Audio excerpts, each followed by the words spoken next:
Kwa jina anaitwa Shabani Mvoni, mratibu wa zoezi zima kwa ajili ya usajili wananchi kuwapatia namba za vitambulisho vya NIDA.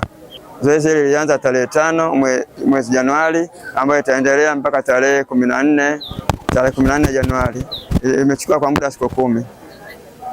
Zoezi hili limechukua kwa muda siku 10 kwa ajili ya kutumikia wananchi wote wa jimbo la Segerea katika kata ya Tabata, Buguruni, Segerea, Kimanga, Liwiti, Kinyerezi, Kipawa, Buguruni. Wananchi wote waweze kupata NIDA, wale ambao wametimiza miaka 18 kuendelea, ambao watimiza masharti. Katika zoezi hili kabla kuwaita wananchi kuja kushiriki zoezi la NIDA, tuwaambie waje na viambatanisho, vyeti vya kuzalia, vitambulisho vya NIDA vya wazazi wao, mzazi mmoja hapo, bima ya afya au leseni au pasipoti ya kusafiria. Wananchi wengi wametimiza vile vigezo. Zoezi lilianza Jumatatu, leo ni siku ya 3. Kama unavyoona wananchi wamekuwa wengi. Siku ya kwanza tulihudumia wananchi karibu 300, vijana tulihudumia wananchi 200. Leo mpaka jioni tutajua idadi imefikia ngapi. Malengo katika jimbo la Segerea tuweze kuhudumia wananchi karibu 10,000 mpaka 8,000. Kazi ni kwa niaba ya kumsaidia Mheshimiwa Rais wa Jamhuri ya Muungano wa Tanzania Dr. Samia Suluhu Hassan katika utekelezaji wa ilani. Wakati tunaomba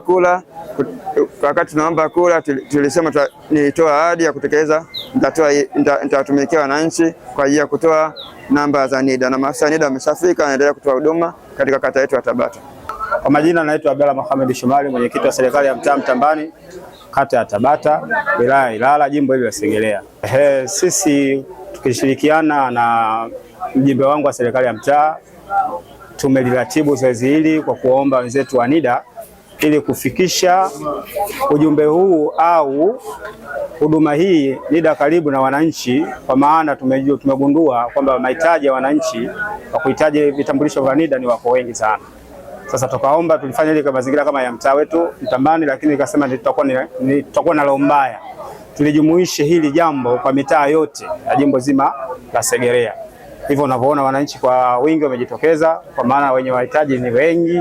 Kwa hiyo tupo hapa katika harakati hizi za kupambania wananchi wetu wa mitaa yote jimbo zima hili la Segerea wapate vitambulisho vya taifa. Naona uitikio uko mzuri, nadhani wananchi ni waelewa, Watanzania ni wakarimu, naona hali imetulia, jambo linaenda vizuri kabisa. Kwa majina naitwa Hawa Abdalla Likenge, ni mkazi wa mtaa wa Mtambani, kata ya Tabata, jimbo la Segerea. Awali yote kwanza tunamshukuru Mwenyezi Mungu kwa kutujalia uzima kwa siku ya leo katika mwendelezo wetu huu wa vijana wetu wa Kitanzania kupata huduma hii ya NIDA. Lakini pia tunaishukuru serikali ya mtaa Mtambani kupitia ofisi ya Mtambani, Mheshimiwa Heri Shabani akishirikiana na mwenyekiti wa serikali ya mtaa pamoja na wajumbe wote wa mtaa wetu wa Mtambani kwa makusudi kuainisha yale ambayo walioahidi katika mikutano ile ambayo ya kampeni katika uchaguzi wa serikali za mtaa.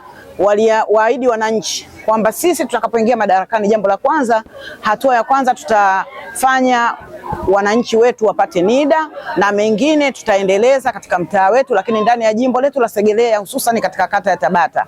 Hakika tunawashukuru viongozi wetu, wameahidi, na hii inaonyesha mojawapo ya utekelezwaji wa ilani ya Chama cha Mapinduzi. Lakini pia hawajamwangusha Mheshimiwa Rais wa Jamhuri ya Muungano wa Tanzania Mama Samia Suluhu Hassan, kwamba wameainisha yale ambayo waliokuwa wameahidi kwa kutekeleza ilani ya Chama cha Mapinduzi katika uchaguzi wa serikali za mitaa. Tunawashukuru sana.